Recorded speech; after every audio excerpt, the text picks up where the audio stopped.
Le journal avec Antoine Diouf. Sécurité des pirogues en haute mer, accidents provoqués parfois par des bateaux étrangers, problèmes de changement climatique.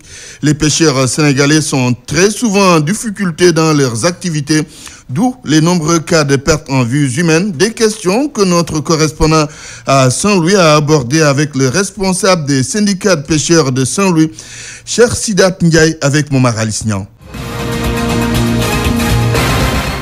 Ce qui s'est passé les 1 mois là de Saint-Louis, ce n'est pas un problème de sécurité. Ce sont des pirogues perdues en mer, des accidents qu'on a eu en mer. Les 7 ont été les côtes motrices perdues en mer, les 4 autres ont été heurtés par un bateau et l'autre a eu l'accident en mer. Le problème de sécurité, moi je vous dis une chose, Météo lance le message, les gosses avec les réseaux sociaux, les gosses récupèrent le message et le lancent en ville.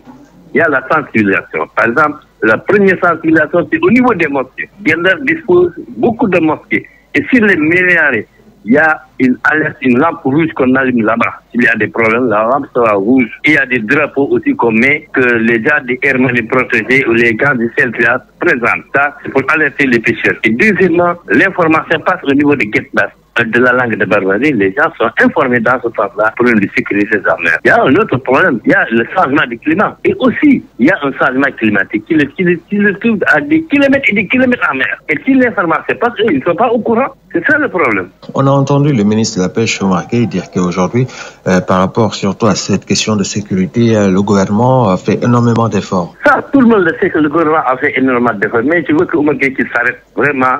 Il est là en train de chanter. Le problème de la mer ne se règle pas par le problème du gilet de sauvetage. Il faut qu'il revoie son service.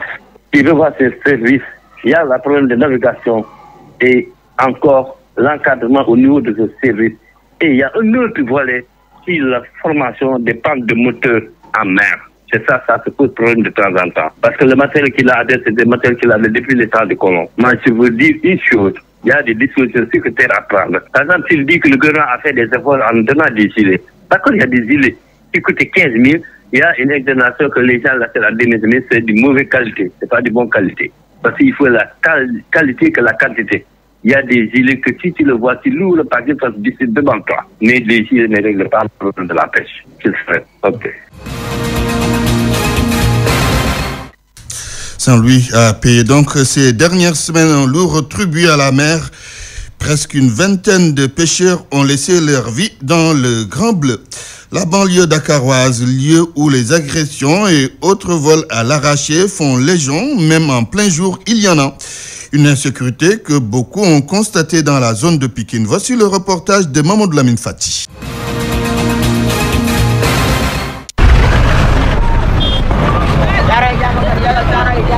Nous sommes à la station Taliboumak, entre Pikine et Guédiawaye. C'est l'heure de pointe. La recrudescence de la violence dans la banlieue est flagrante. De jour comme de nuit, les agresseurs sont partout. Ils ont même songé de stratégie. Ils t'agressent en plein jour et personne ne dit rien. Modou Fall est chauffeur de clando. Il a été témoin d'agressions et de vols à l'arraché. C'est vraiment difficile de transporter les clients avec ces agresseurs. Parfois même, le client te paye plus cher juste pour échapper aux agresseurs. Même de jour, les agresseurs mènent leur forfaiture sans que personne ne lève un doigt. Hassan, Fatou et Diara sont témoins. Quand il y a événement de lutte, tu fais ton maximum pour rentrer tôt, au risque d'être agressé. Ils sont très malins. Ils se positionnent dans les virages et déviations pour agresser les clients dans les voitures. Agression, vol à l'arraché, les agresseurs mènent la danse de la violence dans la banlieue, au vu et au su des forces de l'ordre, sans que la population ne réagisse. À quelques jours de la campagne électorale. Mamadou Lamine Fati, Aïnouman Pikine, iRadio. Midi 5 minutes sur iRadio, vous suivez le journal. Vous écoutez iRadio sur la 90.3 FM Dakar. Le nouveau code pétrolier sera voté demain à l'Assemblée nationale. Il va remplacer celui qui était en vigueur depuis 1998. Normal, parce que le Sénégal va devenir un pays producteur de pétrole dans quelques petites années. Pour ce nouveau code, l'on relève que les frais de dossier seront payants. La clause de stabilité et la participation des privés et du privé national sont également prises en compte. Oumou Kalsoumba.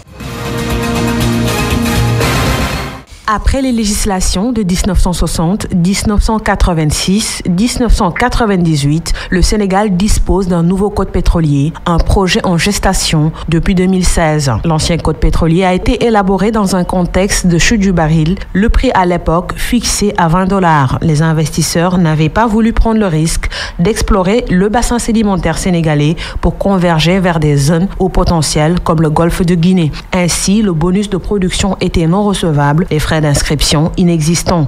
Avec la nouvelle charte pétrolière et gazière, les frais de dossier sont fixés à $25 000, soit environ 15 millions de francs CFA. Ces fonds sont non remboursables et non recouvrables. Pour l'exploitation du pétrole, l'opérateur Cairn Energy possède 40% de participation directe dans les 3 blocs situés au large des côtes sénégalaises. Woodside détient 35%, Fard Limited 15%, enfin la compagnie pétrolière Petrosen 10%. Précisez que les 10% sont une participation de Petrosen durant la phase risquée d'exploration, car on peut dépenser beaucoup d'argent et ne rien trouver. En cas de découverte commerciale, Petrosen peut augmenter sa participation en fonction des projets entre 10, 20, voire 30%. Un code pétrolier n'est jamais rétroactif. Dans les contrats pétroliers, il y a des clauses de stabilité.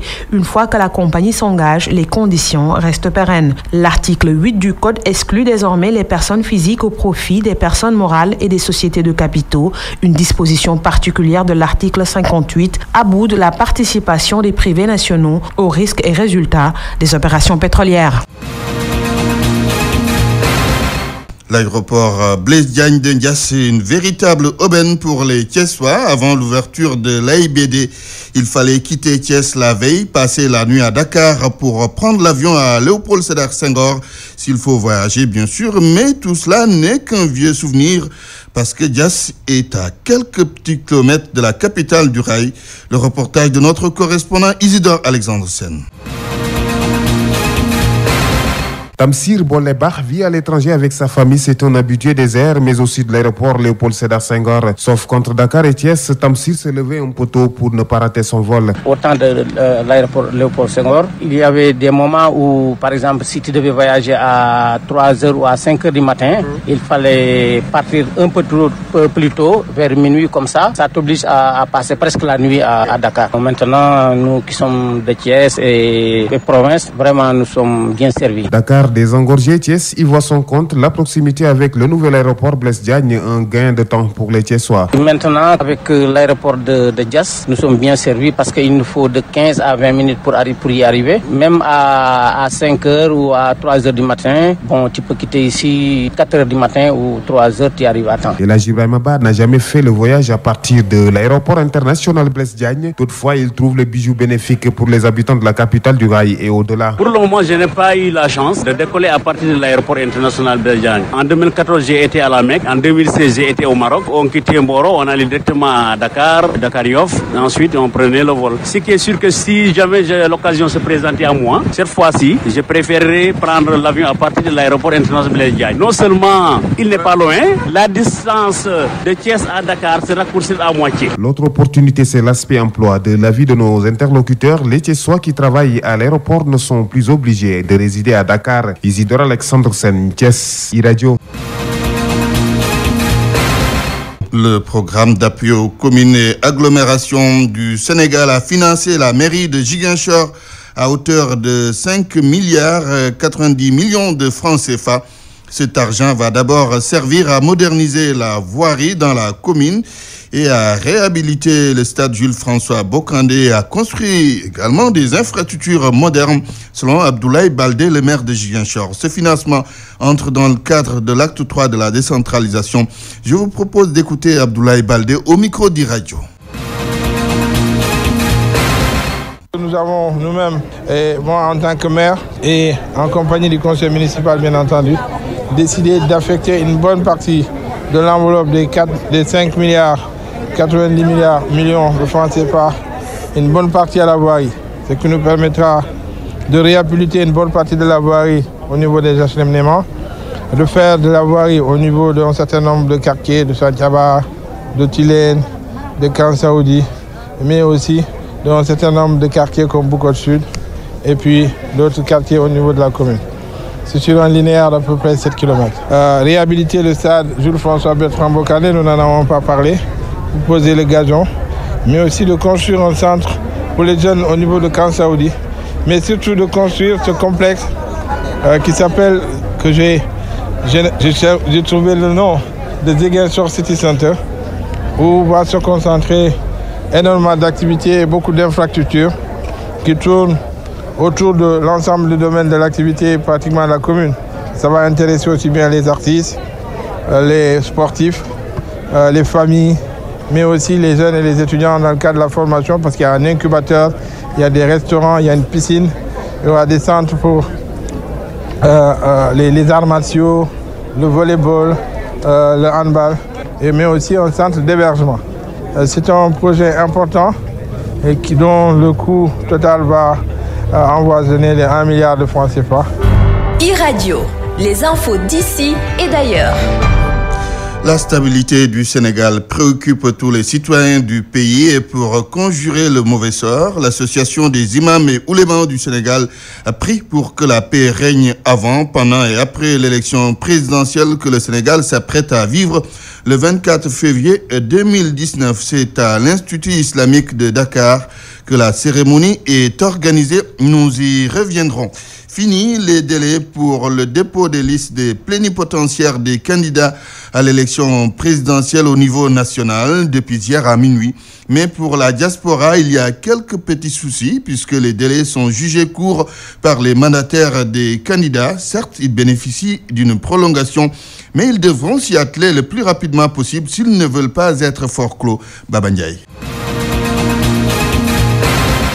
Pas de temps à perdre pour l'élection présidentielle du 24 février prochain. Après la publication de la liste des 5 candidats par le Conseil constitutionnel, place à la désignation des plénipotentiaires auprès de chaque autorité administrative. Une étape importante dans le processus électoral qui n'est pas sans difficulté dans la diaspora. Asbabakar Gaye, mandataire de la coalition IDE 2019. Il y a effectivement certaines difficultés parce que les ambassades ou bien les consulats, des fois, refusent de recevoir nos plénipotentiaires avec les photocopies, n'est-ce pas, des décharges. Alors que la faute incombe de ce point de vue-là au ministère des Affaires étrangères si les lettres ne sont pas du tout acheminées à temps. La difficulté majeure, c'est au niveau de l'Argentine, du Brésil, où les cartes ne sont pas sorties. Nous continuons à crier. Il y a beaucoup, surtout dans les pays de l'Amérique du Sud, où les cartes électorales ne sont pas encore disponibles à presque un mois des élections, ce qui est dramatique. Même constat pour Amadou Cissé, il est le mandataire du Parti de l'Unité et du Rassemblement. Maintenant, la difficulté, c'est au niveau de la diaspora. Parce que la procédure, c'est qu'il va falloir que le parti dépose le courrier au niveau du ministère des Affaires étrangères et que ce courrier-là, c'est au ministère de le transmettre à nos représentants dans la diaspora. Nous, la précaution qu'on a prise à chaque fois qu'on dépose une lettre, on envoie la décharge, mais toujours est-il que les représentations diplomatiques ont du mal à recevoir ces courriers. Ils disent qu'ils attendent que le ministère amène l'original. Donc voilà la difficulté que on est confronté actuellement. Les dépôts des listes des plénipotentiaires sont clôturés hier à minuit. Cependant, une dérogation a été trouvée au niveau de la diaspora. La carte électorale devrait être disponible dès demain avant la date des dépôts des représentants des bureaux de vote prévus le 29 janvier prochain. Baba Ndiaye a noté cet après-midi la conférence de presse des jeunes de l'opposition. Au menu, la situation politique. Reportage à Lendeng, c'est un important périmètre maraîcher à Rufisque. Ici, l'on produit beaucoup de quantités de légumes. De nombreux grossistes viennent s'y approvisionner. Mais les maraîchers de Lendeng ont quelques préoccupations, notamment les habitations qui ont commencé à phagocyter leurs terres. Le reportage de Babacar Seck. Le périmètre de Lendeng, situé près des carrières de la cimenterie de Rufisque, est l'un des principaux pourvoyeurs de légumes de la région de Dakar. Dans cette zone maraîchère sont cultivés oignons, salades, navets, entre autres. Le sol argileux est adapté au maraîchage. Mamadou Diang Diallo est un exploitant. Ça fait très longtemps que je cultive ici des légumes comme le chou, la carotte et d'autres légumes. Ce terrain m'a été donné. Les commerçants de Thiaroye et surtout de Rufisque viennent souvent ici, de même que les travailleuses journalières qui plantent les oignons et qui sont payées 1500 francs la journée. Le déficit en eau pose un réel problème aux maraîchers. La vanne qui alimente les champs est régulièrement fermée par la SDE. Nous avons un problème d'eau.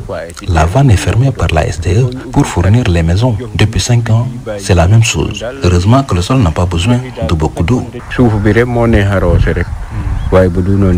Les grossistes viennent acheter les légumes sur place. Fatou Diouf vient de Diakhaï. Elle est satisfaite de la qualité du produit dont le prix varie selon la saison. Je viens chercher des légumes comme la salade, le concombre, la betterave et le piment vert. Je n'achète que par plan. Le prix n'est pas fixe. Le plan de salade peut s'acheter de 15 000 à 1 500, 1 000 francs ou même 2 000 francs. Les constructions à usage d'habitation commencent à fleurir jusque dans certains champs. Mamoudou Sow s'en désole. Ça ne nous arrange pas de travailler entouré de maisons. Il faut limiter les constructions dans cette zone. Les maisons sont là et on n'y peut rien. Mais il suffit de venir pour voir que seul le maraîchage peut se faire ici. Parce que le sol est adapté. Le sol de l'Endeng est l'un des meilleurs pour la pratique du maraîchage selon les spécialistes. Les exploitants demandent à l'État de faire de ce périmètre une zone exclusivement maraîchère. Babacar Seck, Rufisque, iRadio. iRadio, c'est partout au Sénégal. L'actualité internationale sur iRadio. Bonjour Bokar Alpha Kane. Bonjour Antoine Diouf. Nigeria, à moins d'un mois des élections, le salaire minimum revu à la hausse. Alors, le gouvernement nigérian a accordé une augmentation de 50% du salaire minimum après des mois de bras de fer avec les syndicats de travailleurs et des menaces de grève. Le salaire minimum dans le pays le plus peuplé d'Afrique est actuellement de 18 000 naira, c'est-à-dire 29 000 francs CFA par mois pour les salariés, du public comme du privé. En novembre dernier, les gouverneurs des États avaient rejeté un accord portant sur un montant de 30 000 naira, le qualifiant d'impraticable à moins de réduire drastiquement le nombre de fonctionnaires ou d'augmenter les fonds du budget fédéral qui leur sont alloués. Finalement, le ministre du Travail a déclaré hier à la presse que la somme de 27 000 naira mensuels a été approuvée, c'est-à-dire 43 000 francs CFA, suite à une réunion du Conseil national des États. Malgré les allocations mensuelles du gouvernement fédéral, de nombreux États n'ont pas payé leurs fonctionnaires depuis des mois, blâmant le ralentissement économique qui a plombé le géant ouest-africain depuis 2016. République démocratique du Congo, l'Union européenne se résout à reconnaître l'élection de Félix Tshisekedi. Alors, c'est une reconnaissance à minima. Les 28 disent avoir pris bonne note de la décision de la Cour constitutionnelle congolaise du 20 janvier qui valide l'élection de Félix Tshisekedi. On ne parle plus de doute sérieux et on n'utilise plus les expressions qui mettait en cause la crédibilité du scrutin du 30 décembre. Aujourd'hui, on parle d'avancée majeure avec laquelle le peuple congolais a pu exprimer sa volonté de changement. En prenant note de la décision de la Cour constitutionnelle, l'Union européenne évite les critiques d'ingérence qui lui sont faites par les autorités congolaises. Les doutes vont subsister, mais faute d'éléments objectifs et de preuves irréfutables, il est impossible de ne pas reconnaître la légitimité de Félix Tshisekedi. Le secrétaire général de l'ONU, Antonio Guterres, a nommé hier un ambassadeur chinois comme son nouvel émissaire pour la région des Grands Lacs. Et c'est une première pour la Chine qui illustre ainsi son rôle croissant au sein des Nations Unies, très impliqué diplomatiquement et économiquement en Afrique. Pékin est devenu récemment le deuxième contributeur financier de l'ONU après les États-Unis, une place occupée jusqu'alors par le Japon. La part chinoise atteint aujourd'hui 12% du budget de fonctionnement de l'ONU et 15% de celui des opérations de paix. Membre permanent du Conseil de sécurité doté d'un droit de veto, Pékin est aussi un grand fournisseur de troupes à ses missions de paix onusiennes avec plus de 2500 casques bleus chinois déployés notamment au Mali, en République démocratique du Congo, au Soudan du Sud ou au Liban. Le nouvel envoyé spécial d'Antonio Guterres pour cette région succédera à l'Algérien Saïd Djinnit qui a achevé plus de 4 ans de mission. Le bureau de l'émissaire pour les Grands Lacs est situé à Nairobi et au cours de sa carrière, ce diplomate a notamment été ambassadeur de Chine au Niger entre 2009 et 2012, au Sénégal entre 2012 et 2015 et en République démocratique du Congo entre 2015 et 2018. Auparavant, il avait aussi travaillé dans les ambassades chinoises au Gabon et en France. Bokar Alpha Kane, merci. Votre invité cet après-midi à 15h, la valise diplomatique. Oui, la fameuse valise diplomatique, donc avec Bakary Samb, avec lequel on va parler de la situation au Sahel, ainsi que la lutte d'influence que mènent certaines puissances arabes internationales dans le Sahel.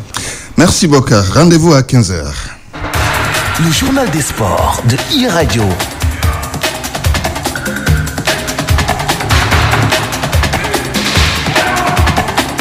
Sedina Abagay, bonjour.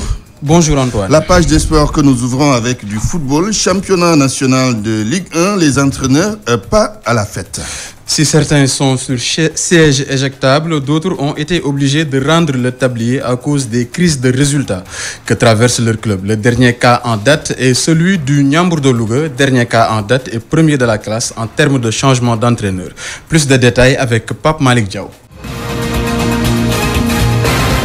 Ndiambour, 7e au classement de la Ligue 1 sénégalaise, vient d'engager son 3e entraîneur de la saison. Cheikh Ngiran, l'entraîneur qui avait pris la place de Ali Mal depuis la 6e journée, vient de céder sa place à Hassan Diallo. J'ai été directeur, je suis directeur technique de l'équipe. Vous voyez, au début, on a été allé chercher un entraîneur à la personne d'Ali Mal. Ali Mal, lui, il est parti. Il n'y avait personne. Je me suis chargé de l'intérim. J'ai pris l'équipe en attendant qu'on trouve un autre entraîneur. Maintenant, l'équipe a trouvé un nouvel entraîneur, alors j'ai cédé la place et je retourne à mes fonctions. C'est aussi simple que ça. D'ailleurs, c'était clair au début que je vais prendre l'équipe là en attendant que la commission dirigeante cherche un entraîneur. La danse des entraîneurs dans le championnat sénégalais continue. Ce phénomène est connu partout dans le monde du football, mais fait ravage au Sénégal. Abdoulaye Wade Diallo, journaliste Stade, nous donne son avis. C'est un phénomène qui est de plus en plus récurrent parce qu'en début de saison, si les présidents de clubs se fixent un certain nombre d'objectifs et qu'au fil des journées, ils se rendent compte que véritablement l'équipe ou bien l'équipe n'est pas dans les dispositions pour atteindre les résultats, l'objectif qu'ils se sont fixés, c'est tout à fait compréhensible que le président et le staff en général, ou bien le président et son équipe prennent certaines décisions. Et ces décisions-là, en général, c'est séparé du coach pour chercher un nouveau coach afin de voir si l'équipe véritablement va arriver à se relancer pour véritablement atteindre les objectifs que s'est fixé le président. Il n'y aura pas de conséquences sur ce phénomène, pense Abdoulaye Wade Diallo, puisque ces derniers estiment que c'est très normal de changer d'entraîneur si les choses ne marchent pas. Je ne trouve pas que ça soit une exagération, parce que si vous fixez un objectif clair et que véritablement que vous vous rendez compte au fil des journées que l'équipe n'arrive pas véritablement à faire des résultats pour atteindre votre objectif, c'est tout à fait compréhensible que vous vous séparez de cet entraîneur. Mais je dis aussi en même temps, pour faire des résultats dans le long terme, il faut véritablement laisser du temps au coach pour véritablement avoir une équipe huilée qui puisse faire des résultats dans le long terme. Mais certains présidents de club, ils veulent les résultats tout de suite. Et bon, c'est pourquoi aussi ils se séparent de certains coachs. Depuis le début du championnat, les clubs sénégalais connaissent 6 changements d'entraîneurs pour les clubs. Est-ce que cela met-il en péril le professionnalisme du football au Sénégal? Reste à savoir. Pape Malik Diaw, Coupe de France des Lions perdus de vue se distingue. Effectivement, Antoine, il s'agit de Papemison Djilobodji et de Santingom. Tous les deux ont marqué lors du match Guingamp-Nancy. Si le dernier mot est revenu au défenseur international qui a offert la victoire à Guingamp, Santingom avait auparavant permis à son club, l'AS Nancy-Lorraine, d'arracher les prolongations en égalisant à la 66e minute.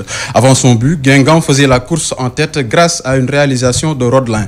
Au final, Papi Djilobodji a offert la victoire, synonyme de qualification, à son club en marquant le but du 2-1 à la 99e minute. Santingom, qui a récemment rejoint Nancy en prêt, et Djilobodji, qui est à Guingamp pour relancer sa carrière, ne sont plus venus en équipe nationale depuis mars 2018, Antoine. Disparition de l'avion qui transportait Emiliano Sala. La police continue les recherches. Oui, les autorités espèrent trouver le joueur argentin et son pilote qui avait quitté Nantes pour rallier Cardiff au Pays de Galles à bord d'un avion privé qui a disparu des radars au-dessus des îles anglo-normandes. Les gardes-côtes de ces îles ont annoncé avoir repris les recherches ce mercredi matin. Les policiers affirment que 2 avions mènent ces recherches dans une zone ciblée où ils pensent qu'il y a plus de chances de trouver quelque chose. Ce sera dans les zones côtières d'Origny ainsi que dans les roches et îles qui seront explorées depuis les airs. Le basket, les Lions iront en Côte d'Ivoire pour décrocher une place au mondial. Effectivement, Antoine, les Lions iront à Abidjan plus précisément. Le tournoi initial prévu à Dakar a été finalement délocalisé à Abidjan à cause de la présidentielle qui va se tenir au Sénégal durant la même période. Pour Alexis Dacosta, journaliste sportif, les Lions de la Teranga ont toutes les chances de se qualifier. Il ajoute qu'il n'y a pas d'enjeu pour les coéquipiers de Gorgui Sy Dieng. Les détails avec Sekou Seydi. Les enjeux de cette 6e et dernière phase des éliminatoires pour le mondial de basketball masculin ne sont pas énormes pour le Sénégal. Selon Alexis Dacosta, la Côte d'Ivoire, pays hôte de cette fenêtre, a peu de chances de se qualifier au détriment du Sénégal. Mathématiquement, la Côte d'Ivoire peut se retrouver deuxième devant le Sénégal. Je dis bien mathématiquement, et cela est un aspect à prendre en compte dans le sport. Mais les chances de la Côte d'Ivoire de passer devant le Sénégal sont vraiment très minces. Le journaliste sportif au quotidien Stade estime que le Sénégal n'a pas saisi sa chance lors des phases tenues à Dakar. On n'avait pas profité de notre confrontation avec la Côte d'Ivoire ici à Dakar, lors du tournoi qui s'est joué ici à Dakar. On devait battre la Côte d'Ivoire de plus de 7 points. Ce match-là, on l'avait dominé largement, 17 points d'écart. Et c'est dans le money time que la Côte d'Ivoire est revenue jusqu'à -5. Ce goal average-là, -5 aujourd'hui, qui fait que le Sénégal n'est pas qualifié. Toutefois, une victoire suffit largement aux coéquipiers de Gorgui Sy Dieng pour décrocher leur qualification au prochain mondial. Donc il faut gagner ce match. On va jouer contre le Rwanda, on va jouer contre le Mali et contre le Nigeria. On a vu lors du tournoi de Lagos une très bonne équipe du Rwanda qui nous avait posé beaucoup de problèmes, surtout sur les tirs extérieurs. Donc là, il faudra à notre niveau revoir cela, beaucoup travailler à ce niveau, parce que si on répète le même match qu'on avait fait au mois de septembre dernier, ça va être compliqué. Le 6e et dernier tour des éliminatoires pour la Coupe du monde de basketball masculin est prévu du 22 au 24 février prochain à Abidjan, en Côte d'Ivoire. Comme l'autre jour, Antoine, on se quitte avec le basket. Et comme toujours, le basket, Antoine. Je te donne la balle au rebond pour la suite du Midi Gang. Oui, tu aimes le basket et tu portes des baskets. Merci, Seydina Abagé. On continue sur www.immedia.sn. La musique sénégalaise de 2019 diffère fortement de celle des années 90. Une mutation, le rap sénégalais l'a accueilli à bras ouverts. Un style nouveau, des rythmes modernes et plus diversifiés accompagnent le texte de nos rappeurs qui, même s'ils s'inspirent de l'afro-trap, usent également des sonorités locales pour mieux s'enraciner. Mais pourquoi ce changement de style musical, à part du gain ou adaptation? Le dossier de Cheikh Hassan Affal. Le hip-hop sénégalais autrefois, c'était ça. Mais maintenant, les choses ont changé et ça donne ça. Une métamorphose complète s'est faite dans le rythme et dans les paroles. Cette mutation du style, les acteurs la jugent normale. Comme nous le voyons tous, c'est la globalisation, c'est le monde comme un village planétaire, comme on l'a entendu, alors que là, ça sort vraiment de la théorie pour aller dans le sens pratique du terme, quoi. Et là, il fallait vraiment être dans le mouvement mondial ou être en dehors. La musique, si on devait comparer par exemple à une personne, c'est quelque chose qui grandit, c'est quelque chose qui évolue. Le rap, c'est la musique qui a réussi à prouver au monde que c'est la musique qui a le plus de possibilités et qui a le plus d'ouverture. Le rap, c'est la musique de toutes les diversités. L'afro-trap, un nouveau style avec des sonorités assez particulières, un genre devenu le nouveau chouchou des musiciens et pour cause. L'évolution de la technologie, on sait exactement comment on peut mixer des rythmiques locales avec des rythmiques, on va dire, de trap et pour que ça donne une nouvelle rythmique. Des hicks sont cependant soulignés par Degeti et Gunman Roman.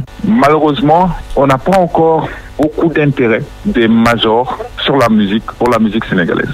Et c'est dommage, c'est triste parce que la musique, c'est vrai que ça adoucit les mœurs, ça égaye les cœurs, ça permet aux gens de s'échapper et puis tout ça. Mais en même temps aussi, la musique, c'est un vecteur de communication très puissant. Donc, il faut savoir comment manipuler cet outil-là. Ismaël Tala, beatmaker, plus connu sous le nom de Is 814, se défend et explique même qu'il a initié le Dakar Trap pour faire valoir nos sonorités locales. Moi, en tant que Is 814, j'ai fait Dakar Trap. C'est un nouveau style de beat, c'est-à-dire c'est de la trap music combinée avec la musique casamançaise. Si les rappeurs se ruent vers ce style, c'est aussi qu'ils vont et touchent beaucoup plus de monde. Qu'il répond à la demande de son époque. Donc les succès d'hier sont les succès d'hier, les succès d'aujourd'hui sont ceux d'aujourd'hui. Vous avez des musiques, des clips de rap sénégalais ou de musique sénégalaise qui ont 4 millions, 5 millions, 6 millions de vues, ce qui est immense pour un pays où on est 14 millions d'habitants. Ça, c'est un phénomène de mode, hein, et c'est surtout aussi l'appât du gain. Le rap qui d'antan était affilié à la revendication sociale se mue de plus en plus, mais pour les acteurs, le classique reste indéboulonnable. Personne ne peut enterrer le classique. C'est comme les tableaux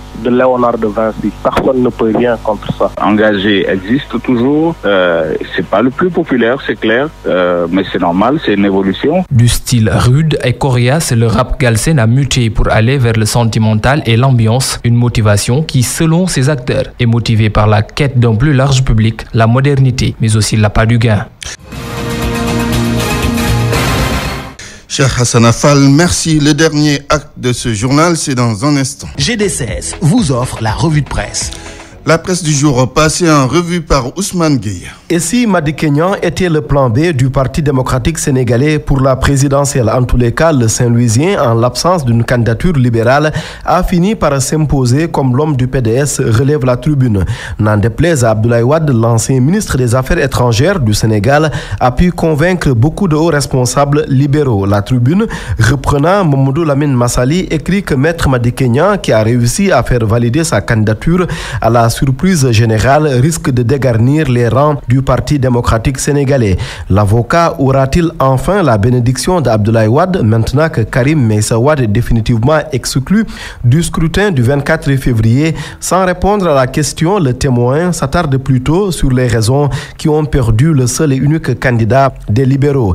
Elles ont pour nom Ali Ngouille Ndiaye, Ismaïla Madior Fall et le Conseil constitutionnel. Depuis 2012, on a exhumé des juridictions obsolètes, instrumentaliser toutes les juridictions ainsi que l'Assemblée nationale et mobiliser les services financiers de l'État pour éliminer Karim Wade, écrit le journal, qui se demande ce qui pourrait expliquer cette façon de faire et qui ridiculise le Sénégal devant toutes les juridictions internationales. En direction de cette présidentielle, des discours va-t-en-guerre par-ci, des arrestations de jeunes opposants par-là, enquête fait état d'un cocktail explosif à sa une ce matin. Comme en 2012, l'opposition et le pouvoir promettent d'en découdre. Notre enquête qui s'entretient avec les responsables bonne gouvernance de Oxfam, Eliman Habikan, dit faire confiance au génie sénégalais pour éviter que le pays sombre dans le chaos. Nous avons déjà connu des moments très difficiles. Les Sénégalais sont capables de se tirer d'affaire sans sombrer dans le chaos, assure ce responsable de la société civile. La rue ne va pas suivre aveuglément les politiques. C'est comme si le micro-trottoir réalisé par Source A confortait Eliman Habikan.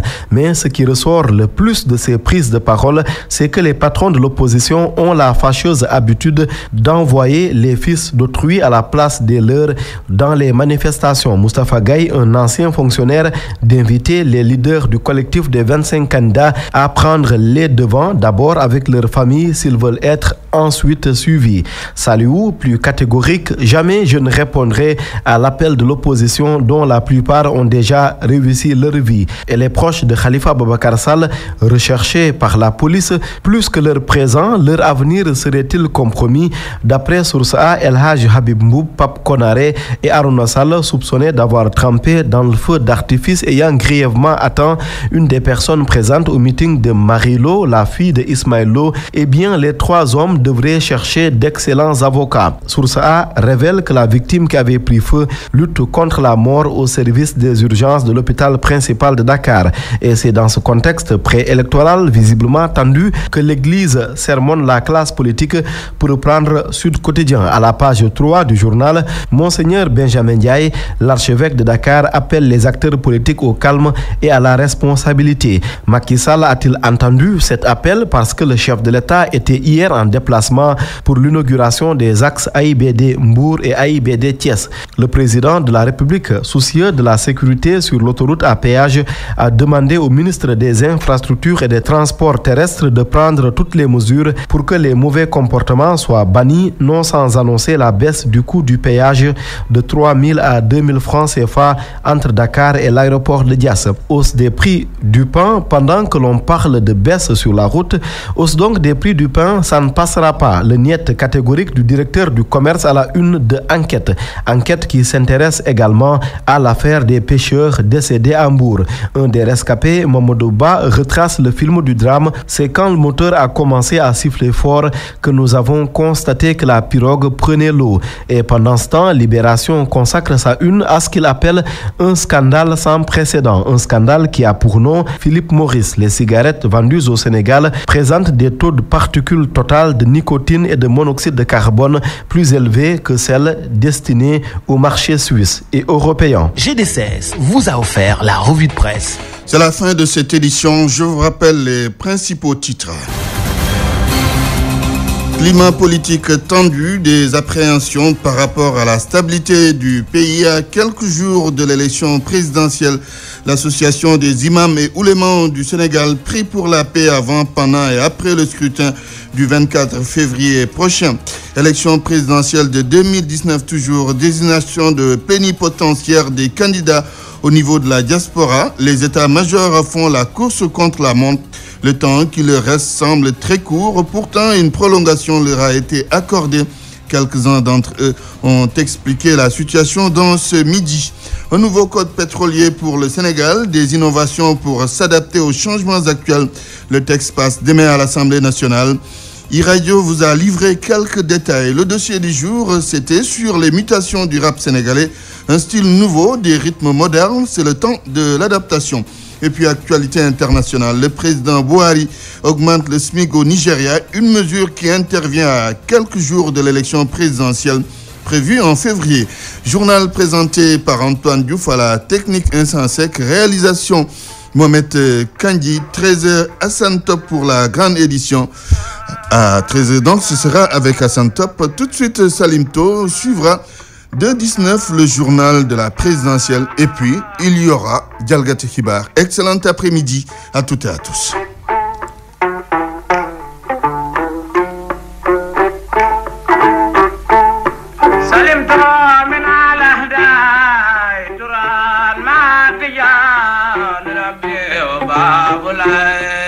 Lam ya gumor taya